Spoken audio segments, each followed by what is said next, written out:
На Блізкім Усходзе можа з'явіцца новы гарачы пункт – Іран. Ці стане канфлікт з США пачаткам Трэцяй сусветнай вайны? Тлумачым, што насамрэч адбываецца. 8 студзеня з Ірану выпусцілі 15 балістычных ракет па вайсковых аб'ектах США, якія размешчаныя ў суседнім Іраку. У Іране гэта назвалі адказам на забойства амерыканцамі генерала Касема Сулеймані 3 студзеня.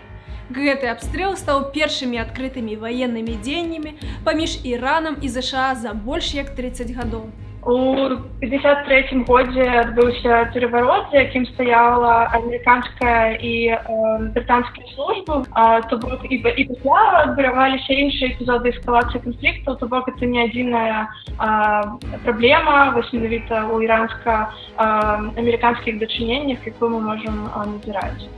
У 1987 і 1988 годах увогуле было адкрытае ваеннае супрацьстаянне, калі падчас Ірана-іракскай вайны амерыканцы падтрымлівалі рэжым Саддама Хусейна. Амерыканскія вайскоўцы нават збілі іранскі пасажырскі самалёт. Канфлікт тады скончыўся капітуляцыяй Ірану. Іран і США адкрыта канфліктуюць ад лета 2019 года. У красавіку Дональд Трамп забараніў усім сваім хаўруснікам набываць нафту ў Іране. Гэтае рашэнне было часткай санкцый супраць Ірану, якія абвінавачваюць у распрацоўцы ядзернай зброі.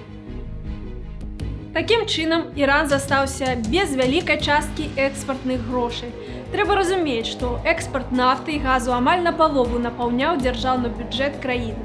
На мой погляд, усё ж пачатак і канец усё гэтага канфлікту ён вось у гэтай нафтавай справе, то бок, бо гэта для Ірана жыццё важная артэрыя. Гэта ён не заробіць нічым больш, не атрымае нідзе больш грошай, а гэта мілітарная краіна. Пасля гэтага рашэння США пачалася эскалацыя канфлікту. Ужо ў наступным месяцы, пасля забароны на экспорт нафты, іранскія войскі абстралялі нафтавы танкер Саудаўскай Аравіі, хаўрусніка США на Блізкім Усходзе. А цягам 2 апошніх тыдняў падзеі сталі яшчэ больш напружанымі. 27 снежня праіранскія фармаванні ў Іраку абстрэльваюць ракетамі амерыканскую ракетную базу. 29 снежня Злучаныя Штаты нанеслі авіяўдары па базах шыіцкай групоўкі Катаіб-Хізбала ў Іраку і Сірыі. Загінулі не менш за 25 чалавек. 31 снежня пратэсты каля амбасады США ў Багдадзе. Дэманстранты пранікаюць на тэрыторыю амбасады і громяць прыёмную.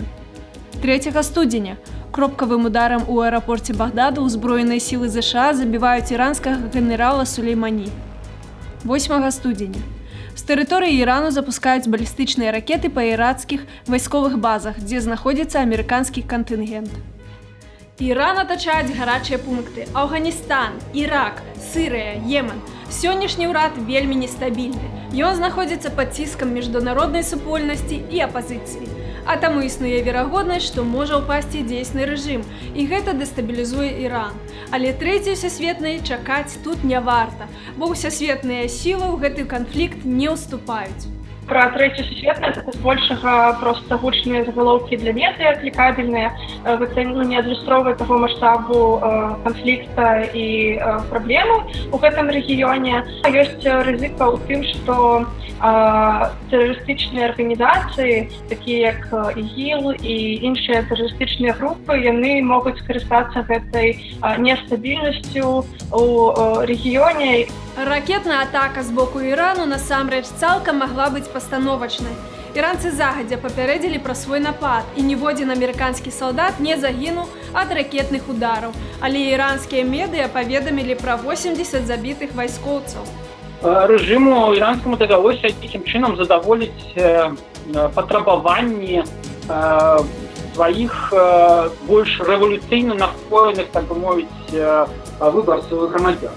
Ашчадны ракетны удар па амерыканскіх пазіцыях, хутчэй за ўсё, можа сведчыць пра мірны намер Ірану завяршыць канфлікт, падпісаць новую ядзерную праграму США, запэўніць усесветную супольнасць, што ядзернай зброі тут не будуць вырабляць, і дамагчыся зняцця санкцый. Ну, то бок, вось гэта паказвае тое, што няма насамрэч нейкай установкі на вайну ў Іране. Але рэч у тым, што яны чакаюць таксама нейкай прапановы больш-менш канкрэтнай ад Трампа. І я б не выключаў, што, скажем так, пасля нейкай такой вось серыі радыкальных крокаў амерыканскі прэзідэнт выступіць з нейкай ініцыятывай.